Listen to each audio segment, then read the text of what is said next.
तो आज हम लोग अगले टॉपिक के बारे में डिस्कस करेंगे जो कि कार्बोहाइड्रेट का ही नेक्स्ट टॉपिक है, that is derived monosaccharide. Previous lecture में हम लोगों ने मोनोसेकेराइड्स के बारे में डिस्कशन किया था। अब डिराइव्ड मोनोसेकेराइड का मतलब क्या हो गया कि ये ऐसे कंपाउंड्स होते हैं जो कि मोनोसेकेराइड के ही डेरिवेटिव हैं, यानी मोनोसेकेराइड में ही कुछ मॉडिफिकेशन कर दिया गया होगा जिससे ये फॉर्म हो रहे हैं।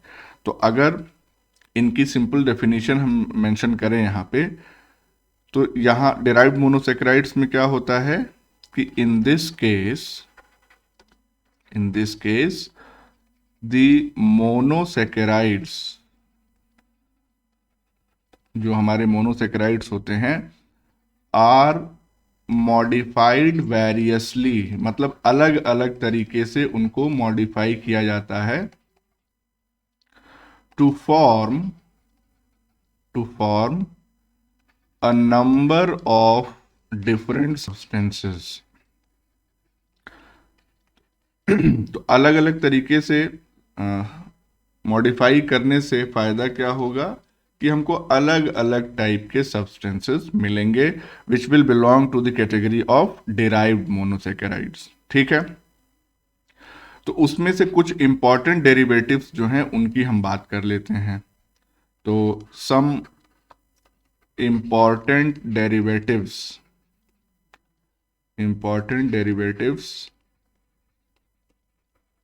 are as follows। एक एक करके हम डिस्कस करेंगे। तो इसमें सबसे पहला जो है नंबर 1, इसको हम लोग क्या कहते हैं? This is called deoxy sugar. ये पहला डेरिवेटिव है। तो इसमें बेसिकली होता क्या है कि इस केस में डीऑक्सीजिनेशन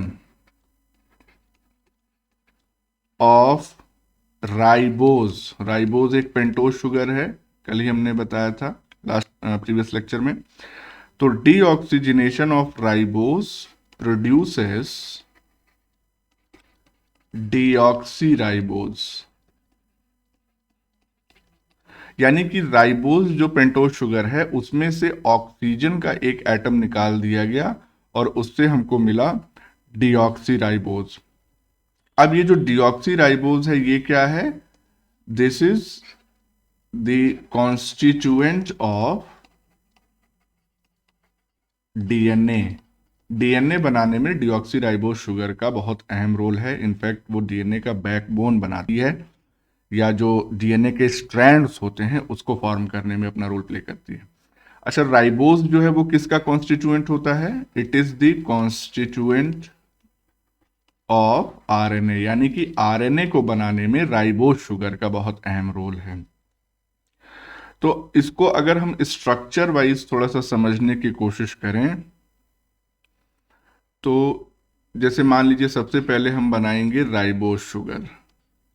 तो ये है एक पेंटोज और at this point there will be OH H H, और यहाँ पे नीचे हम O को रेड कलर से लिख रहे हैं क्योंकि इसी O को यहाँ से रिमूव किया जाएगा। तो ये भी OH ग्रुप ही है।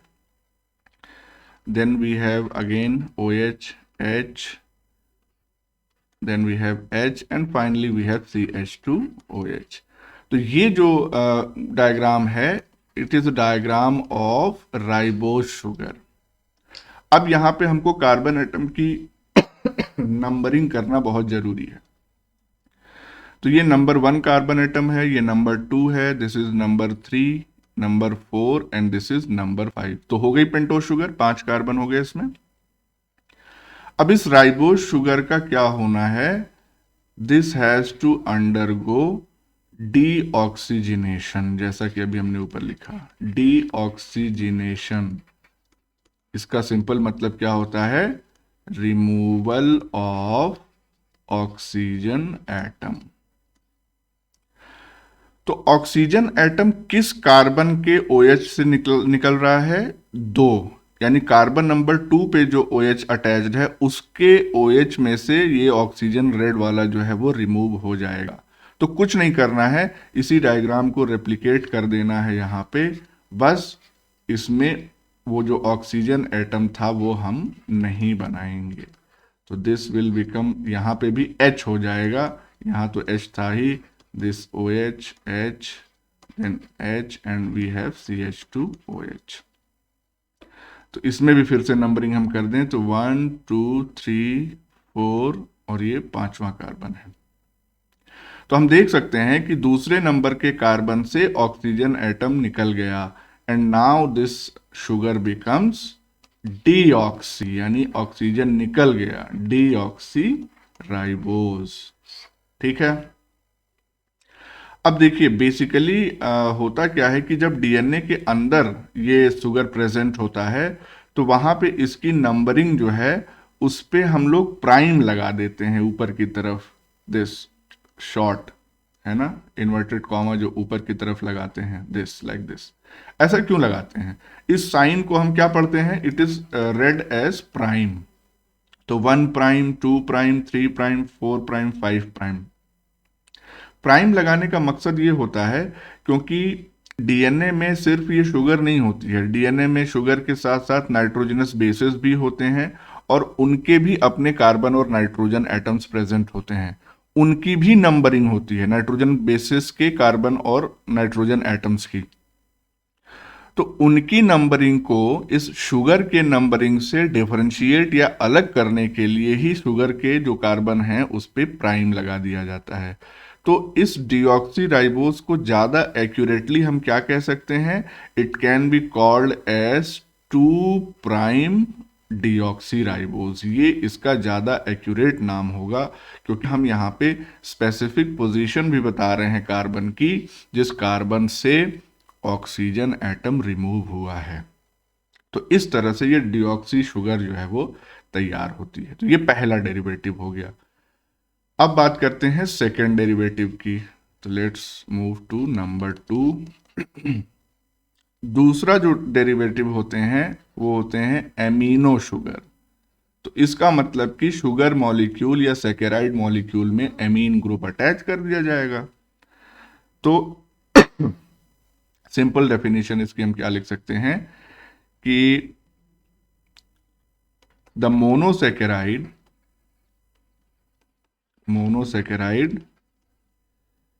या monosaccharides have an amine group या amino group, और कैसे इंडिकेट करते हैं इसको? NH2, इसी को एमिनो ग्रुप कहते हैं। तो monosaccharides have an amino group attached to them, तो उस कंडीशन में उनको हम एमिनो शुगर कहते हैं। जैसे एग्जाम्पल्स यहाँ पे हम लें तो हमारे पास एक बहुत कॉमन एग्जाम्पल है ग्लूकोसामीन, यानी कहीं ना कहीं इसमें ग्लूकोज में एमीन ग्रुप जोड़ दिया गया है। अब ये जो ग्लूकोसामीन है ये क्या बनाने में हेल्प करता है, क्या बनाने में अपना रोल प्ले करता है? तो it helps to form chitin. Chitin बनाने में ग्लूकोसामीन का, अगर आपको काइटिन के मोनोमेरिक यूनिट याद हो तो वो एन एसिटाइल ग्लूकोसामीन होते हैं। तो उसको बनाने में ये एमिनो शुगर बहुत इंपॉर्टेंट रोल प्ले कर रही है। और काइटिन क्या होता है? काइटिन को हम और किस नाम से जानते हैं? यानी कि ऑल्सो, एक second, also known as, chitin और किस किस नाम से जाना जाता है? Fungal cellulose. काइटिन को हम फंगल सेल्यूलोज कहते हैं। और साथ ही साथ काइटिन और क्या बनाता है? इट फॉर्म्स एक्सोस्केलेटन, यानी कि बाहरी जो स्केलेटन होता है इन इंसेक्ट्स या आर्थ्रोपॉड्स लिख दें। तो आर्थ्रोपॉड्स में जो बाहरी कवच है उसको बनाने में भी काइटिन का बहुत इंपॉर्टेंट रोल है। तो एक हो गया ग्लूकोसामीन। इसके अलावा हमारे पास और कौन से एमिनो शुगर्स हैं? तो हमारे पास और भी हैं, like we have hyaluronic acid, then we have chondroitin sulphate. तो chondroitin सल्फेट हो गया। इसी तरह से गैलेक्टोसामीन, जैसे ग्लूकोसामीन था वैसे गैलेक्टोसामीन, यानी ये गैलेक्टोज और एमीन ग्रुप से जुड़ के बनेगा। तो एक्चुअली में ये जो हाइलुरोनिक एसिड है, कॉन्ड्रोइटिन सल्फेट, गैलेक्टोसामीन, मोस्टली ये कहाँ पाए जाते हैं या क्या फॉर्म करते हैं? तो एक लाइन में अगर हम बात करें, वैसे इसका इस्तेमाल और भी बहुत व्यापक है, लेकिन हम एक प्रॉपर प्लेस बता रहे हैं। ये तीनों कॉन्स्टिट्यूएंट जो होते हैं, they form major component of connective tissues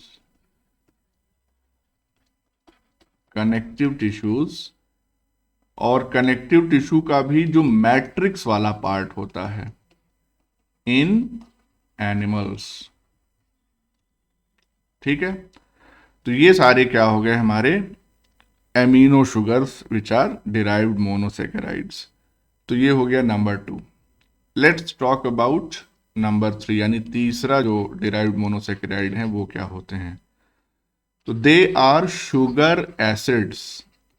इसका मतलब कि मोनोसेकेराइड जो होता है उसमें अगर एक एसिड ग्रुप या कार्बोक्सिलिक ग्रुप अटैच कर दिया जाए तो that will form sugar acid. तो इसमें अगर एक लाइन में हम इसको लिखना चाहें कि the monosaccharide has acid group, for example carboxylic group attached to it। फिर यहां पे भी हम एग्जांपल्स की बात करेंगे, तो let's talk about the examples. इसमें जो सबसे पहला एग्जांपल है बहुत इंपॉर्टेंट, वो है एस्कॉर्बिक एसिड। और आपको मालूम होना चाहिए कि एस्कॉर्बिक एसिड को ही हम लोग कहते हैं विटामिन सी। एस्कॉर्बिक एसिड क्या है? विटामिन सी है। कितना इंपॉर्टेंट है। नेक्स्ट जो हमारे पास एग्जाम्पल है शुगर एसिड का, वो है ग्लूकुरोनिक एसिड। तो ये किन किन चीजों से मिलके बना है? ये मिलके बना होता है ग्लूकोज प्लस यूरोनिक एसिड। इससे मिलके ग्लूकुरोनिक एसिड तैयार होता है। इसी तरह से हमारे पास जो तीसरा एग्जाम्पल है वो है गैलेक्टूरोनिक एसिड। तो इसमें भी आप गेस कर सकते हैं ये किस किस चीज से मिलके बना होगा, गैलेक्टोज और यूरोनिक एसिड।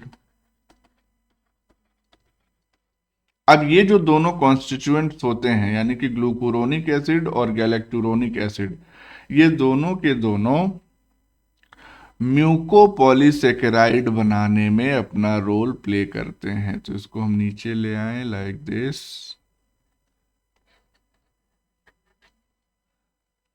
तो they help in the formation of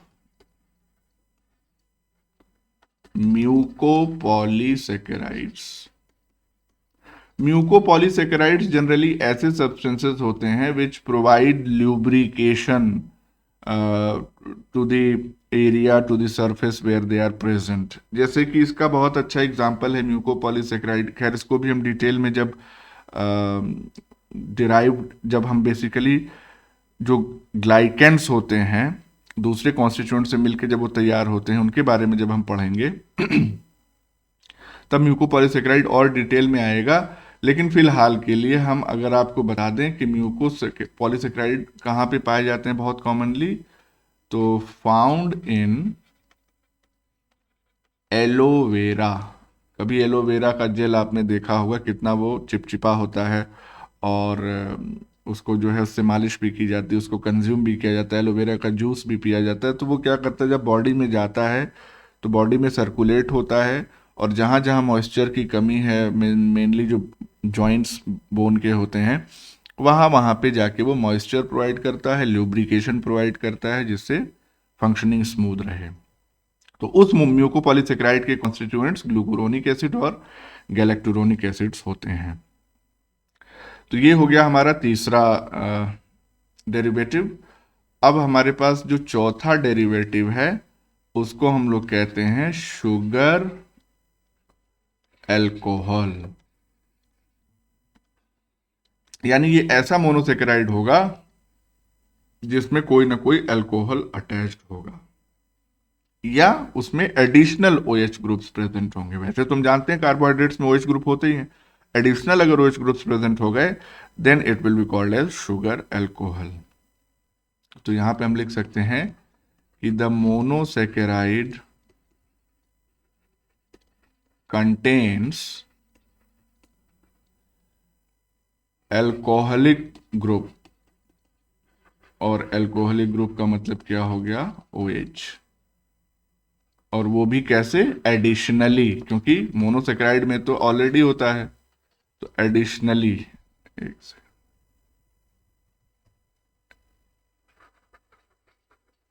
ठीक। अब इसके एग्जांपल्स की अगर हम बात करें तो लेट्स सी, शुगर एल्कोहल में सबसे इंपॉर्टेंट एग्जांपल हमारे पास है ग्लिसरॉल। और आपको मालूम होना चाहिए कि glycerol is a constituent of, किसका कॉन्स्टिट्यूएंट होता है ग्लिसरॉल, लिपिड्स का। जब लिपिड्स हम लोग पढ़ेंगे तो वहां पे देखेंगे कि फैटी एसिड के 3 मॉलिक्यूल्स और ग्लिसरॉल का 1 मॉलिक्यूल, ये तीनों मिलके ट्राइग्लिसराइड तैयार करते हैं, which is a type of lipid. तो ग्लिसरॉल हो गया। उसके बाद जो दूसरा एग्जाम्पल है हमारे पास, एक सेकेंड कलर चेंज कर लें, मैनीटॉल। तो मैनीटॉल, मैनीटॉल जो होता है वो क्या होता है, ये भी एक अल्कोहल है, शुगर अल्कोहल है, और ये स्टोरेज के रूप में रहता है। यानी कि कुछ ऑर्गेनिजम्स ऐसे हैं जो इसको स्टोर करते हैं, या कुछ फ्रूट्स में भी ये स्टोरेज अल्कोहल के रूप में प्रेजेंट होता है। तो it is present as storage alcohol, storage alcohol in some fruits and brown algae. Brown algae में भी ये स्टोरेज के फॉर्म में, स्टोरेज अल्कोहल के फॉर्म में प्रेजेंट रहता है। एक और एग्जाम्पल है हमारे पास शुगर अल्कोहल का, and that is called sorbitol. अब ये जो शुगर अल्कोहल है ये कहां पे पाया जाता है, it is found in Apple. सेब में ये शुगर अल्कोहल सॉर्बिटॉल प्रेजेंट होता है। तो इस तरह से हमने डिराइव्ड मोनोसेकेराइड्स कंप्लीट कर लिया। अब हम बात करेंगे इसके बाद ओलिगोसेकेराइड्स की। तो let's talk about our another type of mono carbohydrates, that is oligosaccharides. तो ओलिगोसैकेराइड्स का क्या मतलब है, पहले तो ये हम समझ लेते हैं। तो देखिए, ओलिगोसैकेराइड्स जो होते हैं वो जनरली मोनोसैकेराइड से तो बड़े ही होंगे, लेकिन पॉलीसैकेराइड से छोटे होते हैं। इसका मतलब ये हो गया कि इनके बीच में, ओलिगोसैकेराइड्स के अंदर कई सारे मोनोसैकेराइड्स प्रेजेंट होते हैं। तो सिंपली अगर इसको हम डिफाइन करना चाहें तो they are small carbohydrates, small carbohydrates, पहली बात। दूसरी बात क्या है कि दे आर फॉर्म बाय, इस टर्म को याद रखिएगा, condensation, form by condensation of,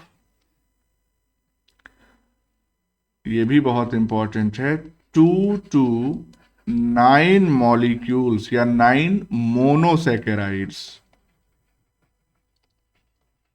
यानी कि 2 से लेके 9 मोनोसेकेराइड्स जब कंडेंस होते हैं तो ऑलिगोसेकेराइड्स बनते हैं। यानी किसी भी गिवन ऑलिगोसेकेराइड में या तो 2 मोनोसेकेराइड हो सकते हैं या तो 2 से लेके 9 के बीच में कितनी भी संख्या मोनोसेकेराइड्स की हो सकती है। जब 9 से ऊपर या हम कहें कि 10 के बाद हम जाएंगे तब उसको हम ऑलिगोसेकेराइड नहीं कहेंगे, तब हम वहां पे उसको पॉलीसेकेराइड कहना स्टार्ट कर देंगे। तो अब 2 से लेके 9 में कितने मोनोसेकेराइड यूनिट्स जुड़े हैं, इसके बेसिस पे ये ऑलिगोसेकेराइड्स भी कई टाइप्स के हो सकते हैं। तो नेक्स्ट पॉइंट अगर हम लिखें कि based on number of monosaccharide units, short में ही लिख दे रहे हैं, मोनोसेकेराइड यूनिट्स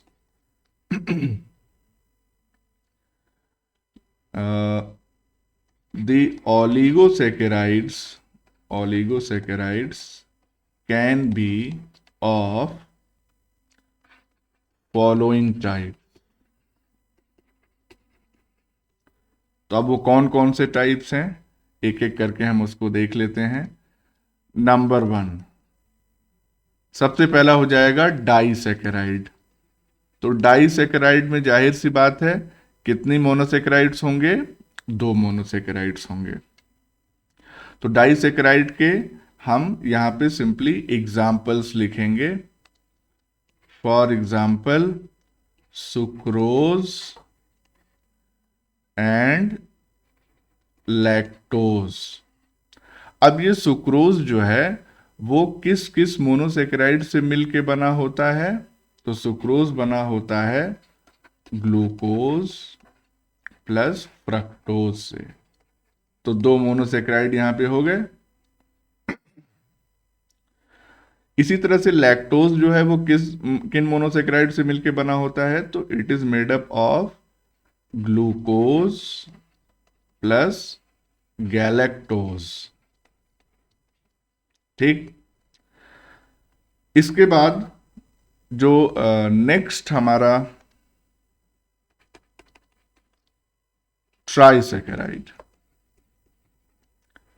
अब ये जो ट्राइसेकेराइड होते हैं, जाहिर सी बात है ट्राइसेकेराइड में कितने कॉन्स्टिट्यूएंट होंगे, 3 मोनोमेरिक यूनिट्स होंगी या 3 मोनोसेकेराइड्स होंगे, दैट इज रेफिनोज। अभी इसके कॉन्स्टिट्यूएंट भी हम आपको बताते हैं। Let's complete the list first. तीसरा टेट्रासेकेराइड। तो टेट्रासेकेराइड में हमारे पास कितने हो जाएंगे, जाहिर सी बात है ऐसा शुगर होगा जिसमें 4 मोनोसेकेराइड्स प्रेजेंट हो। तो टेट्रासेकेराइड का हमारे पास एग्जांपल है स्टैकियोज। तो इसी तरह से और भी हम आगे जा सकते हैं, पेंटासेकेराइड, हेक्सा, हेप्टा, यानी कि 9 तक हम जा सकते हैं, इसमें कोई कंफ्यूजन नहीं है। अब मेनली जो हमको बात करनी है वो ये कि हमको हेक्सोसन डाइसेकेराइड्स की बात करनी है। इसका मतलब क्या हो गया कि ऐसे डाइसेकेराइड जो हेक्सोस टाइप के मोनोसेकेराइड से मिलके तैयार होते हैं। तो अच्छा, उससे पहले एक चीज और जान लीजिए, यहां पे हमने सिर्फ टेट्रासेकेराइड तक बताया है, इसके बाद की चीजें आप खुद से मेंशन भी कर सकते हैं, बढ़ा सकते हैं, कोई दिक्कत नहीं है। यहाँ पे पेंटासेकेराइड हो जाएगा, फिर हेक्सा, हेप्टा, लाइक दिस। एक चीज ये जान लीजिए कि आखिर ये जो दोनों मोनोसेकेराइड्स हैं ये आपस में अगर जुड़ रहे हैं तो वो किस तरह से जुड़ रहे होंगे, ये चीज जानना बेहद जरूरी है। तो उनको जोड़ने के लिए जो बॉन्ड इस्तेमाल होता है उसको हम कहते हैं ग्लाइकोसिडिक बॉन्ड। तो ये पॉइंट यहाँ पे बहुत अहम हो जाता है कि the monosaccharides are joined together with the help of glycosidic bonds।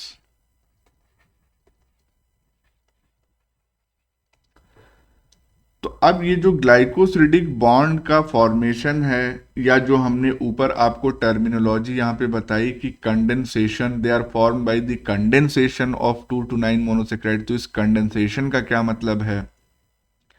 तो इन सारी चीज़ों को हम लोग डिटेल में नेक्स्ट लेक्चर में कवर अप करेंगे।